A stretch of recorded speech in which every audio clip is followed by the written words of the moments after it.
parole est lumière qui éclaire mon chemin. Je la serre dans mon cœur pour faire ta volonté. Elle procure la sagesse. Shalom, shalom, shalom à mes frères et sœurs dans le Seigneur Jésus. Mes amis, famille de Dieu, soyez bénis au nom de Jésus. Comment vous allez?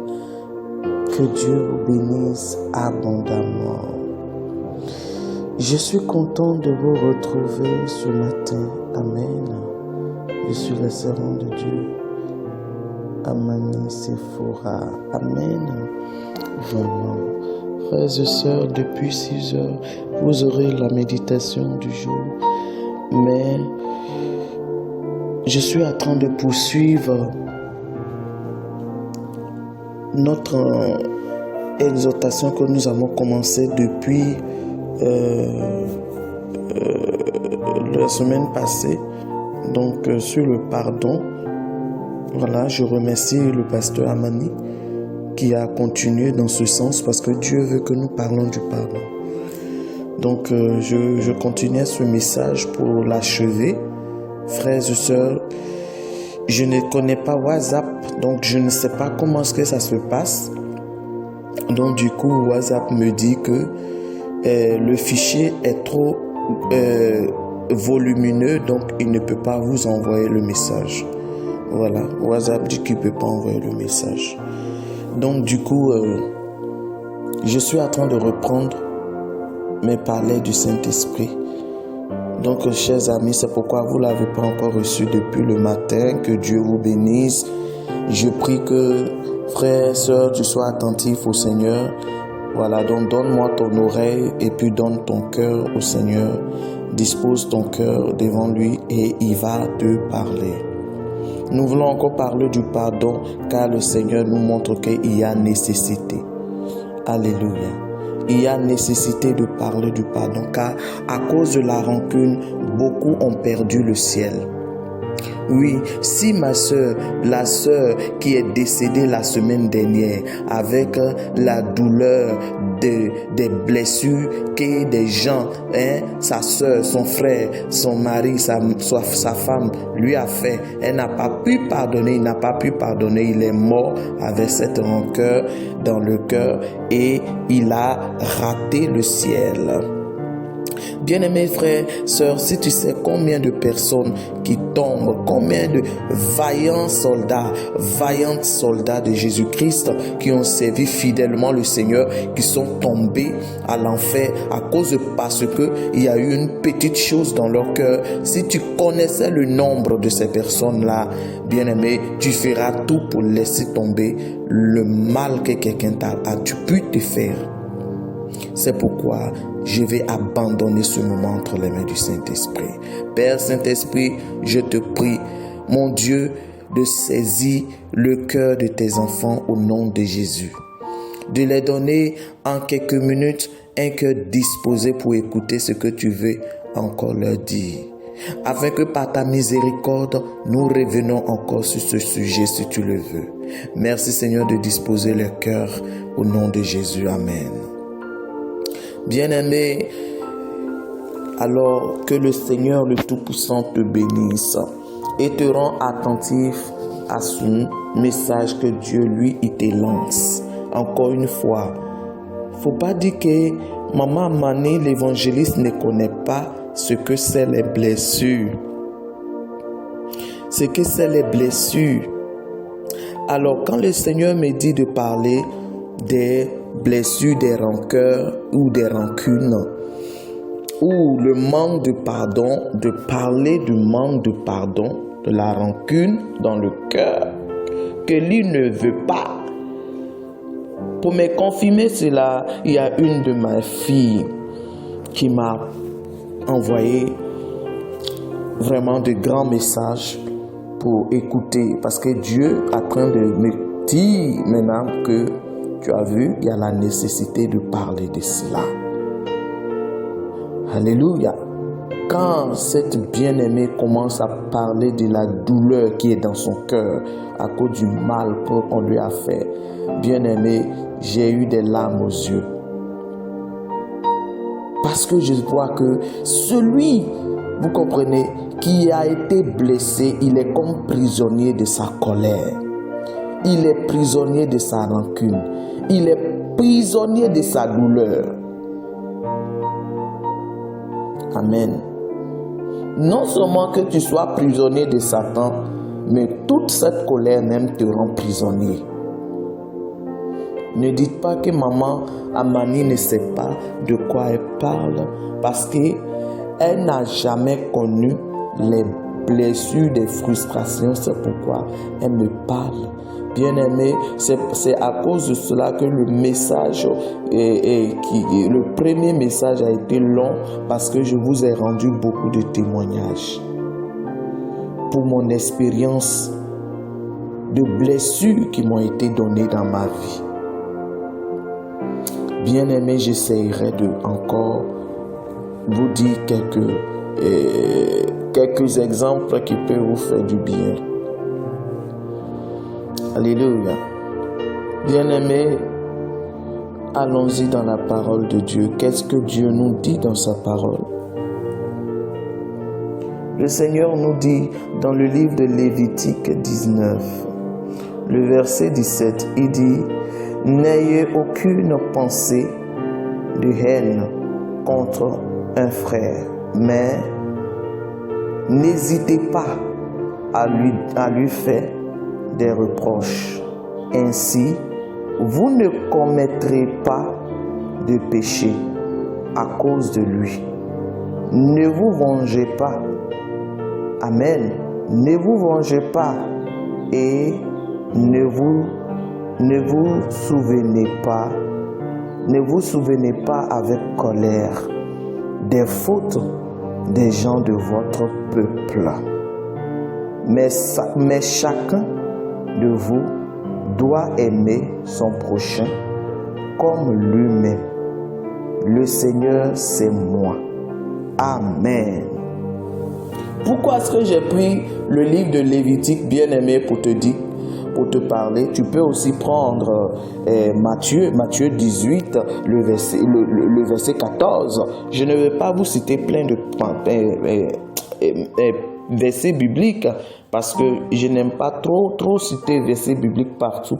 Ça mélange un peu.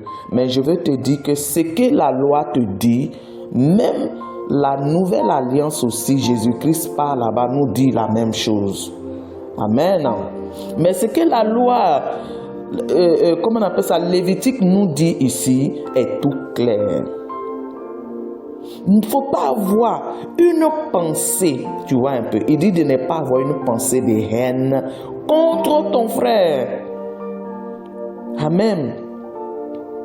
Mais ce que tu vas faire, n'hésite pas à lui dire: frère, tu m'as blessé, tu as fait ci, ça m'a touché. Ce que tu as fait là, ça m'a blessé. Mais il dit, le Seigneur dit, il ne faut pas garder sa haine dans son cœur de peur que tu sois coupable de péché. De peur que tu sois coupable de péché. Il ne faut pas garder la haine de ton frère, de ta soeur dans ton cœur. Ah, c'est pas facile, hein? Voyez-vous? Mais celui qui nous dit cela, bien-aimé, est ce qui n'est pas tout puissant pour nous aider à surmonter nos blessures, pour nous aider à surmonter nos haines. Lui qui a connu la souffrance, lui qui a connu les rejets, lui qui a connu les blessures, lui qui n'a rien fait et puis on l'a crucifié sur la croix. Christ est-il mort avec la colère de quelqu'un dans son cœur? N'est-ce pas nous qui avons dit crucifiez-le? N'est-ce pas nos aïeux aussi? Oui. Ah, c'est même l'homme là qui est là jusqu'à aujourd'hui. Alléluia. Le sang de la culpabilité là, ça allait aussi parler contre nous, n'est-ce pas? Ils ont dit crucifiez-le. Il dit oui, que son sang retombe sur nos têtes. Ah, c'est que toute l'humanité était perdue. Hein? Alléluia. Mais regardez, Christ n'a gardé d'aucune rancune envers qui que ce soit parce qu'il est venu pour mourir pour l'humanité. Il n'a pas gardé de rancune envers quelqu'un. Malgré qu'injustement on a dit crucifiez-le. Regardez dans le livre de Luc 23, le verset 34. Il dit, Père, pardonne-les parce qu'ils ne savent pas ce qu'ils font. Ils sont en train de prendre mes vêtements, ils sont en train de déchirer, ils sont en train de se partager, ils rient de moi. D'autres remuent leur tête. Dit qu'il y a lui qui a sauvé les gens. Aujourd'hui, quand toi tu es dans le malheur, c'est pas toi qui as déboursé telle somme là pour telle personne là. Toi aussi là, il faut faire pour toi. Maintenant là, tu n'as rien. Tu veux que les gens n'ont qu'à t'aider. Toi qui as fait du bien aux gens, hier tu as fait du bien, on se moque de toi aujourd'hui. On dit, c'est pas toi qui allais faire ça. Quand le malheur t'arrive, on dit, est-ce que nous on t'a envoyé? On t'a dit de faire ça. C'est toi, mais tu allais faire, non? Et mon cher, il faut prendre ton affaire là, il faut gérer ça toi seul. Hein. Nous on n'est pas dedans. Alléluia. N'est-ce pas ce qu'on va te dire? Bien-aimé, Jésus aussi a entendu ces genres de mots. On ne t'a pas envoyé. Tu as dit que tu es fils de Dieu, tu as sauvé les gens au nom de Dieu, donc toi aussi il faut te sauver. Dieu là, s'il te reconnaît comme son fils, il n'a qu'à te sauver. Bien-aimé, n'est-ce pas ce qu'ils ont aussi dit de notre Seigneur? N'est-ce pas le mépris que tu as ressenti dans ton cœur, qu'on t'a donné dans ton âme? N'est-ce pas ce même mépris que Dieu, même lui-même Jésus-Christ, il a vécu? Quand le Seigneur Jésus te dit de ne pas avoir de la haine dans le cœur de quelqu'un et que de pardonner, il sait pourquoi il te le dit. Bien-aimé, le Seigneur qui a supporté les blessures, les injures, les mépris, les humiliations, il est tout puissant capable de te permettre aussi de supporter pour toi. Et encore plus, Christ est élevé, il est élevé après toutes ses blessures. Il est élevé, il est assis à la droite du Père. Christ va t'élever aussi. Si tu apprends à attendre le temps de Dieu. La Bible dit, laisse agir la colère. Bien-aimé, est-ce que la rancune là peut vraiment te faire du bien? Elle te nuit au fait. Elle te blesse, elle te nuit. Bien-aimé, le Seigneur dit, s'il y a sujet de te plaindre de quelqu'un, il dit, dis-lui clairement ce qu'il t'a fait. Et puis ne garde pas de haine contre lui. Bien-aimé, nous reviendrons encore sur ce sujet. Alléluia, car j'ai beaucoup de choses que je peux partager avec toi, frère, sœur, pour que tu saches que si tu gardes ton cœur pur pour le Seigneur, Dieu te récompensera. Si tu sais libérer rapidement ton cœur, Dieu te pardonnera. Je vous rends un témoignage pour m'arrêter là. Bien-aimé, un bien-aimé frère m'a envoyé une jeune fille bien chrétienne. Elle connaît Jésus-Christ. Alléluia. Elle est dans un groupe qui est aussi dans la sainteté comme moi. Et je vais dire, ils ont fait parler d'eux dans la vie de sainteté. Elle est bien chrétienne. Il l'a envoyée. C'est ce qui m'a encouragé à la prendre comme servante. Il l'a envoyée. Et mon frère, ma soeur, vraiment j'ai pris la fille là comme ma fille. Je l'ai pris. Il me l'a envoyée pour me servir. Donc j'ai pris cette bien-aimée parce que à cause de ce qu'elle est, à cause de son comportement, toute sa famille l'a rejetée. Elle n'a plus personne. Même ses frères, ses soeurs de sang ne peuvent pas la garder. Si elle va dans une maison, on la rejette. Vraiment, j'ai pris cette fille à cause de ma grâce de délivrance que Dieu m'a donnée.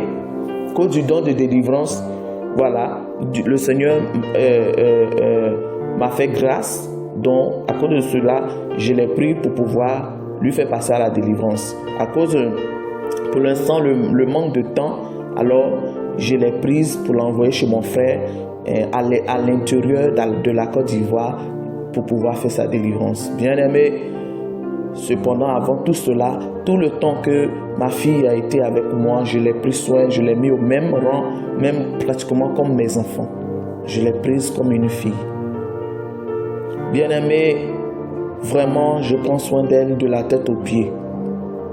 Si tu viens chez moi, tu ne diras pas que c'est ma servante.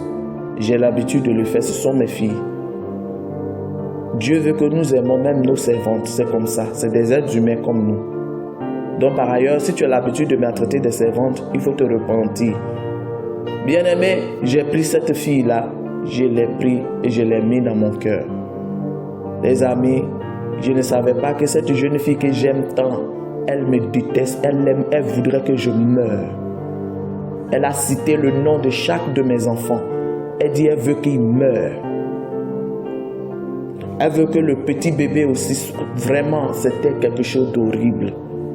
Le Seigneur révéla le cœur, la profondeur de cette fille.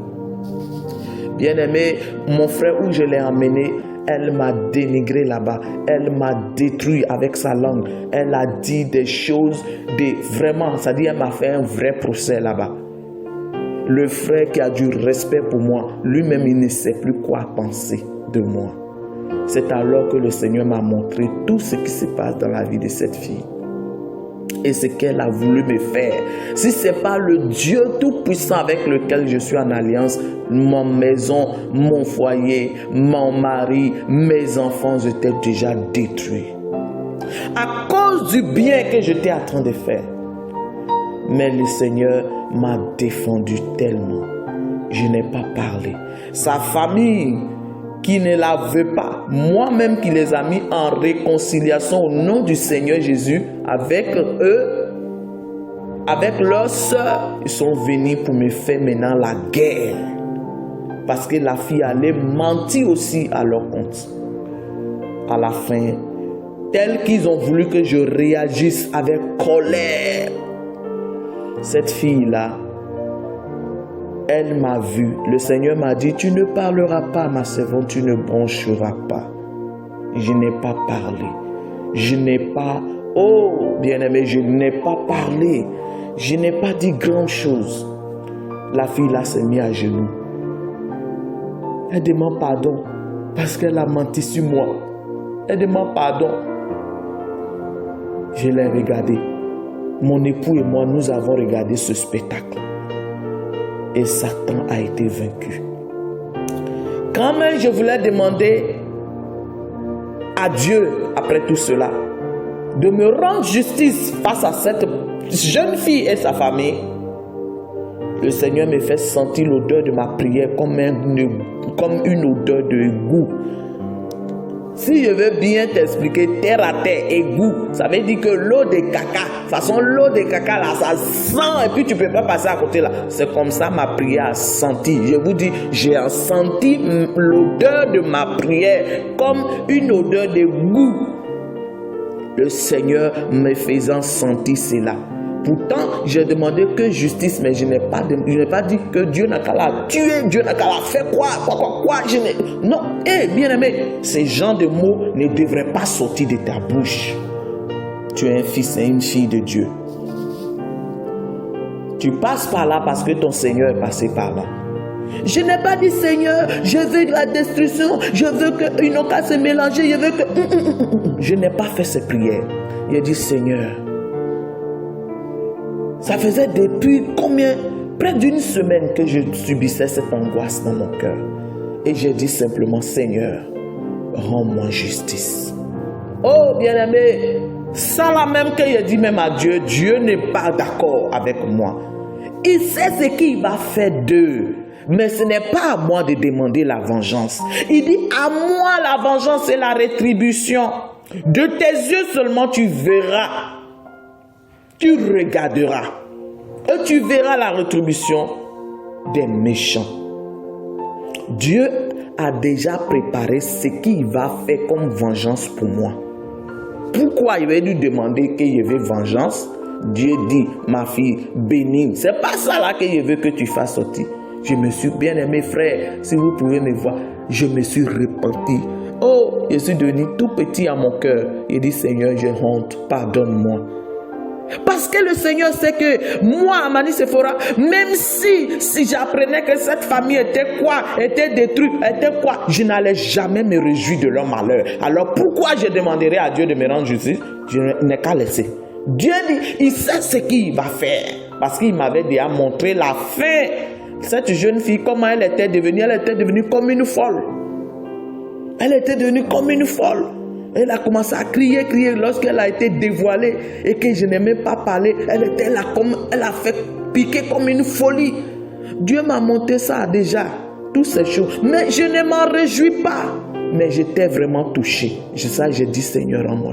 Dieu a dit non, ce n'est pas comme ça.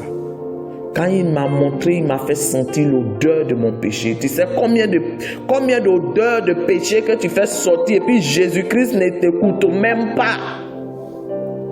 Il ne t'écoute pas, ma soeur. Le Seigneur m'a fait savoir qu'il m'a justifié déjà. Il me rendra justice. Et le Seigneur bien-aimé a enlevé cette douleur qui m'appesantissait depuis une semaine. Dieu a enlevé la douleur. Et c'est comme si de rien n'était. Mon cœur est plein de pardon. Je suis libre de blessures, de quoi que ce soit. Et est-ce que je me souviens encore que quelque chose s'est passé dans ma vie? Dieu a donné à ma famille et moi, de bombarder, de déraciner, de déprogrammer par le sang de Jésus toute la méchanceté dans ma maison. Sous les eaux, dans la terre, sous la mer, sous la terre, dans les airs, tout ce qui a été fait, on a déprogrammé cela au nom de Jésus. Amen. Et nous avons eu la victoire. Après cette victoire-là, c'est une reptile qui est rentrée dans ma maison. Dieu m'a donné de le tuer. Et puis c'est fini. Alléluia. Regardez comment Jésus-Christ est Dieu. Lui, il peut te dire de pardonner et puis il va te laisser. Si l'épreuve est au-dessus de toi, bien-aimé, si l'humiliation que ton mari, ta femme, ta soeur, ton frère, ton père, ta mère t'a fait subir, si Dieu a laissé cela arriver, bien-aimé, c'est parce que tu es au-dessus de cela que Dieu a laissé. Il sait que cette épreuve ne va pas t'écraser. Il sait que cette humiliation ne va pas t'écraser. Bien-aimés frères et sœurs, je veux que tu écoutes. Le Seigneur Jésus veut que cette vie de dépouillement, de sainteté que tu es en train de vivre, que rien ne domine sur toi. Qu'aucune propriété de Satan ne demeure pas dans ton cœur. Car si jamais tu gardais une petite propriété de l'ennemi dans ton cœur, petite qu'elle soit, bien-aimé, tu seras disqualifié pour le ciel. Bien-aimé, ne laisse pas quelqu'un t'arracher ta couronne.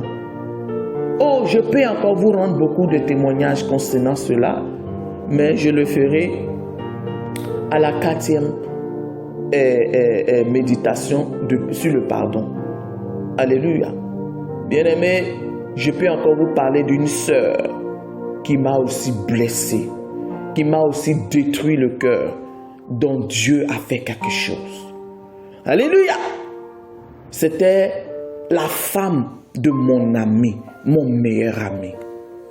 Bien-aimé, je vais m'arrêter là. Je te dirai que l'impardonnable est pardonné avec le Seigneur Jésus-Christ, car il ne nous a pas laissé seuls nous débattre. Il nous a donné son Esprit Saint qui nous conduit, qui nous aide à faire ce que nous ne pouvons pas faire de nous-mêmes. Dis-moi Amen. Je vous souhaite une agréable journée avec Jésus-Christ et je vous souhaite un beau shalom, que la paix et la grâce infinie de notre Seigneur Jésus-Christ soit dans votre vie, dans vos maisons, dans votre travail, dans vos services. Et que sa paix demeure avec vous. Après que nous avons terminé ce programme, nous allons maintenant prier. Je vous laisse dans l'amour du Seigneur. Que le Tout-Puissant vous bénisse. Amen. Ta parole est lumière qui éclaire mon chemin. Je la serre dans mon cœur pour